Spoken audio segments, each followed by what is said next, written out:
प्यारे बच्चों, तो आइए सुनते हैं असमिया लोक कथा कछुए और बंदरों की कहानी। बहुत दिन पहले की बात है कि एक बार एक कछुआ एक अजनबी शहर में नमक खरीदने गया।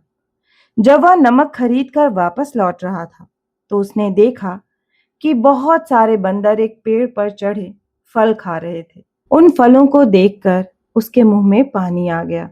सो उसने उन बंदरों से कुछ फल मांगे। बंदरों ने उसको कुछ फल तोड़कर नीचे फेंक दिए। कछुए ने वे फल खाए तो उसको वे बहुत मीठे लगे। सो कछुए ने उनको कुछ और फल फेंकने के लिए कहा। तो बंदरों ने जवाब दिया कि अगर वह और फल खाना चाहता है तो वह पेड़ पर चढ़े और अपने आप फल तोड़कर खाए। वे अब उसको और फल नीचे नहीं फेंकेंगे। कछुआ बोला कि वह पेड़ पर नहीं चढ़ सकता, इसलिए अगर बंदर उसके लिए फल नीचे फेंक दें तो उनकी बड़ी मेहरबानी होगी। इस पर बंदर बोले कि अगर वह खुद पेड़ पर नहीं चढ़ सकता तो कोई बात नहीं, वह अगर चाहे तो वे उसको उठाकर पेड़ के ऊपर ला सकते थे। कछुआ राजी हो गया।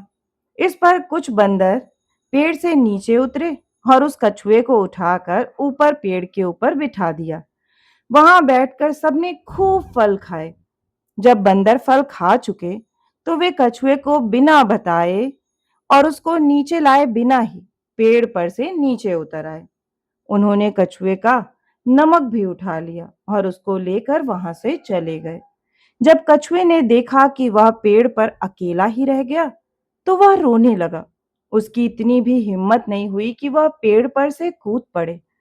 डर के मारे उसका रोना बढ़ गया और वह इतना रोया कि उसकी आंखों से आंसू बहने लगे और नाक से पानी। यह सब भी इतना बहा कि पेड़ की जड़ के पास एक छोटा सा नाला बन गया। उसी समय वहां एक प्यासा हिरन आया और उसने उस नाले में से पानी पिया तो बोला, ओह, कितना अच्छा पानी है इस नाले का। कछुआ यह सुनते ही तुरंत बोला, यह नाला नहीं है, यह तो मेरे आंसू हैं, आंसू। फिर उसने हिरन को बताया कि वह क्यों रो रहा था। कछुए की कहानी सुनकर हिरन ने कहा, कछुए भाई, तुम मेरी कमर पर कूद जाओ, मैं तुमको अपनी कमर पर ले सकता हूं। कछुआ बोला, तुम्हारी कमर तो केवल 4 अंगुल चौड़ी है, मुझे उस पर कूदने में डर लगता है।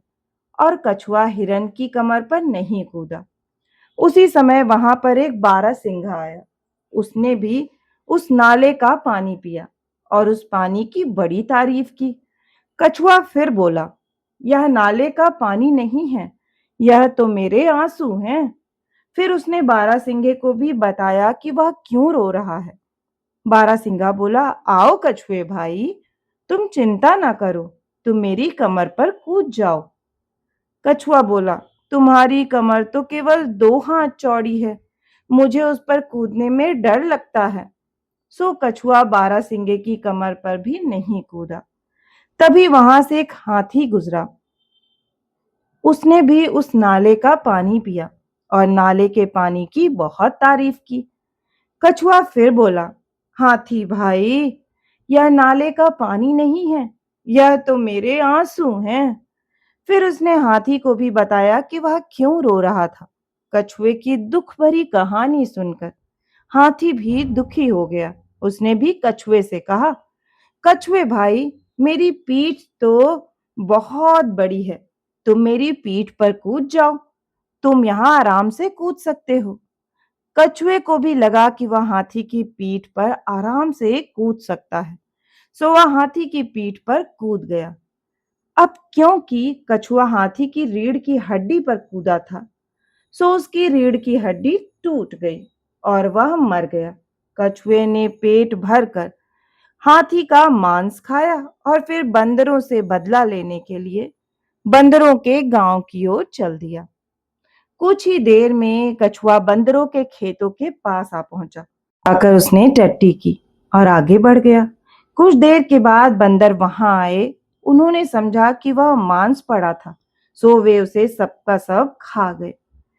कछुआ यह सब देख रहा था। वह बोला, कुछ देर पहले ही तो तुम लोग मुझे पेड़ पर छोड़ आए थे और अब तुमने मेरी टट्टी खा ली। बंदरों ने जब यह सुना तो उनको बड़ा गुस्सा आया। वे लोग कछुए के घर के पास पहुंचे और वहां टट्टी करके एक टोकरी में छिपकर बैठ गए। कुछ देर बाद कछुआ अपने घर से बाहर निकला तो उसने अपने घर के बाहर बंदरों की टट्टी देखी तो वह बंदरों को ढूंढने लगा। उसने सोचा कि बंदर भी यहीं कहीं पास में छिपे होंगे। उसने बंदरों को ढूंढा तो देखा कि सारे बंदर एक टोकरी में छिपे बैठे हैं। उसने उन सारे बंदरों को उसी टोकरी से बांध दिया और उस टोकरी को नीचे लुढ़का दिया। सारे बंदर मर गए, केवल एक बंदरिया को छोड़कर।